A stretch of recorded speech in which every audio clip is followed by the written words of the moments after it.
Hello students, good morning. आगे बढ़ते हैं नेक्स्ट टॉपिक की तरफ। हम लोग इस क्लास में आज जानेंगे, सबसे पहले एक छोटी सी कहानी से शुरू करते हैं। कौन सी कहानी? ये आप लोग सुनेंगे और समझेंगे ध्यान से। अगर समझ में आ जाए तो अच्छी बात है, अगर समझ में नहीं आए वो भी बहुत अच्छी बात है। बात समझ में आई? हाँ, इसीलिए आप सभी लोग माइंड को बिल्कुल डिस्टर्ब ना करके, माइंड को बिल्कुल कंसंट्रेट करके इस क्लास में प्रेजेंट रहेंगे। यानी कि आप बीपीएमए से ग्रसित नहीं रहेंगे, बीपीएमपी से ग्रसित रहेंगे। बीपीएमए का मतलब होता है body language, body presence mind absent. Body तो प्रेजेंट रहे हैं आपके क्लास में, लेकिन माइंड कहीं और रोड पे घूम रहा है, ये नहीं होनी चाहिए। ठीक है, आप जब क्लास में हो तो माइंड के साथ बैठे, आप क्लास में जो कुछ बड़े ध्यान से सुने, समझें। अगर नहीं समझे आप डिस्कस भी कर सकते हैं, कहीं पर दिक्कत हुआ बात नहीं, क्योंकि आप लोग किस लिए आए हुए हैं? सीखने के लिए आए हुए हैं, इसलिए कोई कंफ्यूजन नहीं होनी चाहिए। ध्यान से क्लियर करके रहेंगे, ठीक है। तो एक कहानी है, इस कहानी को समझेंगे आप लोग। कहानी का हेडलाइन है लौह पुरुष। क्या नाम है? हाँ, लौह पुरुष एक हेडलाइन है, एक शीर्षक हम दिए हैं, ठीक है। इस शीर्षक को हम जानेंगे, लौह पुरुष क्या है, कौन है, कैसे है, इसको जानेंगे। एक सवाल यहाँ पे पूछते हैं, लौह पुरुष की कहानी है। लौह पुरुष किसे कहा जाता है? आप लोग शायद जानते हैं, जानते हैं तो बताइए, जो लोग जानते हैं। यस, अनिल कुमार जी के लिए जोरदार ताली होनी चाहिए। ठीक है, सही बात है। आखिर नाम तो सरदार वल्लभ भाई पटेल था, ठीक है, लेकिन उनके नाम से आगे एक लौह पुरुष को उपाधि लग गया, एक हेडलाइन लग गया, एक उसका सूचक दिया गया, उसको इस नाम से भी जाना जाएगा। आखिर किस लिए कहा गया, किसी को पता है? जी सर, भारत का जब स्वतंत्र आजादी मिला था ना, तो भारत 567 टुकड़ों में बटा हुआ था, जिसको एक करने के लिए सरदार वल्लभ भाई ने बहुत प्रयास किया और एक किया भी। वो अलग चीज है, आप जो बता रहे हो वो सही है, अलग चीज है, लेकिन आगे बात करते हैं।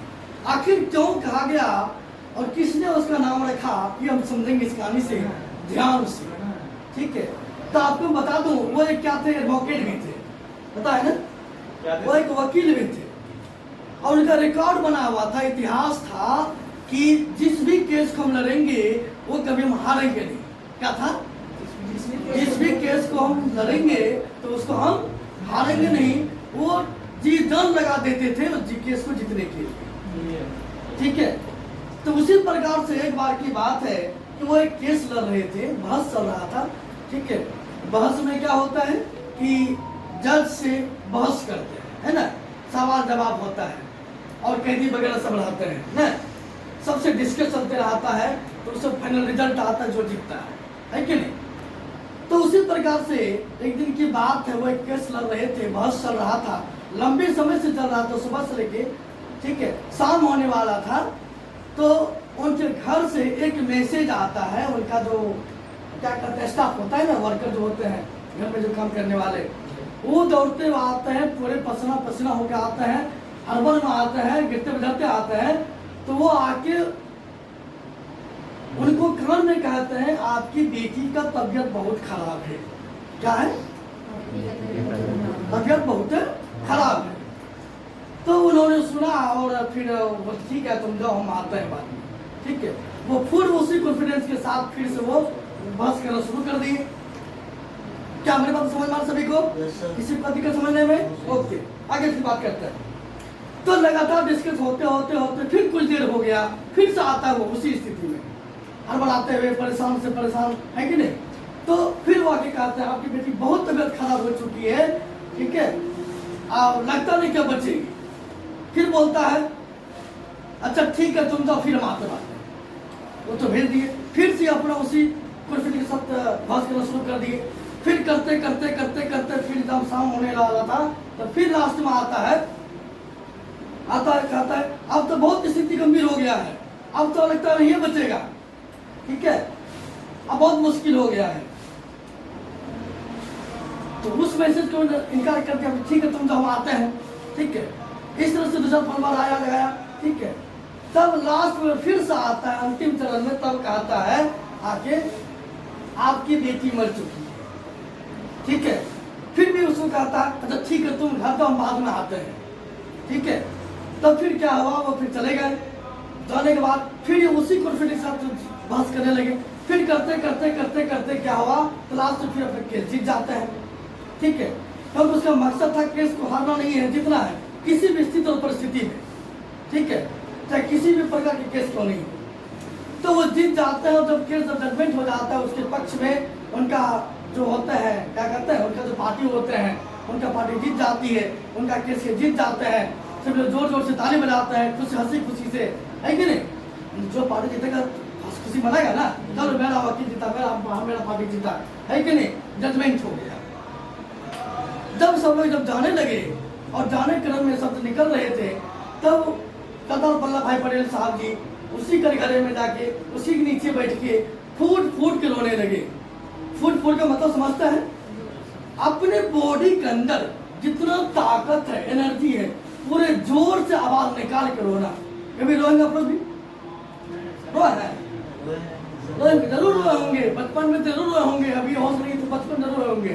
यानी जितना ताकत होता है बॉडी में, पूरा इफेक्ट लगा देता है आवाज को निकालने के लिए, है कि नहीं। उसी कॉन्फिडेंस के साथ, पूरी आवाज के साथ वो रोना शुरू कर दिए, फूट फूट के। अब वहाँ के कुछ लोग भी थे, बहुत लोग थे, अब पूछने लगे भाई साहब आखिर आप केस भी जीत गया है, आखिर आप ये क्यों रो रहे हैं, इतनी फूट फूट के, समस्या क्या है आपका। तब उन्होंने कहा देखिए हमारी बेटी बीमार थी, अचानक हो गई और वो चल बसी अब नहीं रही दुनिया में, इसीलिए हम रो रहे थे, हम जा नहीं पाए डॉक्टर के यहाँ, हम केस लड़ रहे थे, अगर फिर वहाँ चल जाते केस हम हार जाते थे, ठीक है। तो तब उसी दिन उसी समय जज साहब उन्होंने जजमेंट दिया एक और चीज का, आज से आपका नाम लौह पुरुष रखा जाएगा, लौह पुरुष के नाम से जाना जाएगा। क्या समझ में आया? उसी दिन से नाम उसका घोषित हो गया। आप जरा इस बात को थोड़ा सा समझिएगा ध्यान से, आखिर उनको लौह पुरुष उपाधि दिया गया, उसके नाम से लोग जानते हैं आज, आखिर उसको क्यों जानते हैं? उन्होंने वैसा करके दिखाया हमारे लिए, हमारे समाज के लिए, उन्होंने अपने क्या कहते हैं, अपनी पार्टी के लिए, है कि नहीं। इससे ये शिक्षा मिलता हमें कि हम जिस काम को करें, फिर से बोलते समझ पा रहे हैं सभी को। अगर आपको बता दें जिस काम को करें, जब तक अंतिम निर्णय, अंतिम रिजल्ट ना आ जाए, उस काम को रास्ते में नहीं छोड़नी चाहिए। क्या समझा आप? जिस काम को आप करना शुरू कर दिए, जब तक अंतिम रिजल्ट ना आ जाए उसका, उस काम को नहीं छोड़ना चाहिए। इस कहानी से हमें ये शिक्षा मिलता है। कोई दिक्कत?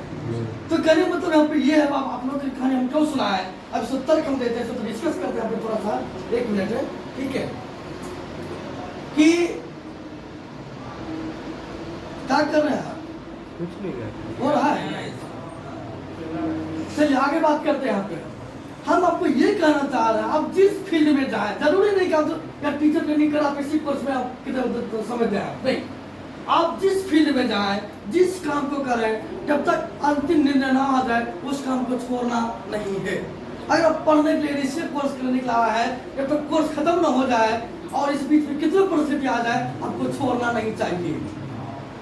अगर आधे कहा भी गया है, आधे अधूरे ज्ञान क्या होता है, शैतान का होता है कि नहीं, परेशानी का होता है।